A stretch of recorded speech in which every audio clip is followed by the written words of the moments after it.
British প্রধানমন্ত্রী sir Keir Starmer আজ ফিলিস্তিনকে একটি রাষ্ট্র হিসেবে আনুষ্ঠানিকভাবে স্বীকৃতি দেওয়ার ঘোষণা দেবেন বলে ধারণা করা হচ্ছে। এর মাধ্যমে যুক্তরাজ্যের পররাষ্ট্রনীতিতে একটি বড় পরিবর্তন আসছে।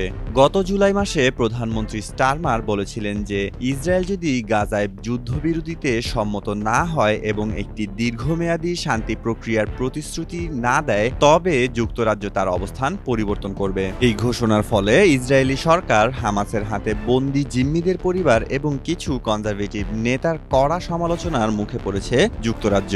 নেতানিয়াহু বারবার বলেছেন ফিলিস্তিনকে স্বীকৃতি দেওয়া সন্ত্রাসবাদকে উৎসাহিত করবে। অন্যদিকে ব্রিটিশ সরকার যুক্তি দিচ্ছে যে দীর্ঘমেয়াদী শান্তির আশা বাঁচিয়ে রাখতে এটি একটি নৈতিক দায়িত্ব।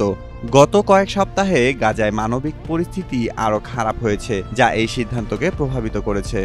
জাতিসংঘের একটি কমিশন সম্প্রতি জানিয়েছে ইসরায়েল গাজায় ফিলিস্তিনিদের বিরুদ্ধে গণহত্যা চালাচ্ছে, যদিও ইসরায়েল এই অভিযোগকে বিকৃত ও মিথ্যা বলে অস্বীকার করেছে।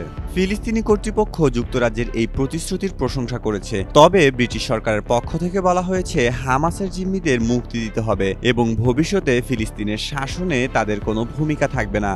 অন্যদিকে হামাস এই সিদ্ধান্তকে তাদের বিজয় হিসেবে দেখছে। মার্কিন প্রেসিডেন্ট ডোনাল্ড ট্রাম্পও ফিলিস্তিনকে স্বীকৃতি দেওয়ার বিপক্ষে মত দিয়েছেন। এর আগে পর্তুগাল, ফ্রান্স, কানাডা এবং অস্ট্রেলিয়ার মতো কয়েকটি দেশও ফিলিস্তিনকে রাষ্ট্র হিসেবে স্বীকৃতি দেওয়ার কথা জানিয়েছে। বর্তমানে জাতিসংঘের 193টি সদস্য রাষ্ট্রের প্রায় 75% ফিলিস্তিনকে স্বীকৃতি দিলেও এর কোনো আন্তর্জাতিকভাবে স্বীকৃত সীমানা, রাজধানী বা সেনাবাহিনী নেই। তাই এই স্বীকৃতি অনেকাংশেই প্রতীকী। মেহেদী মাসুদ, জনকণ্ঠ।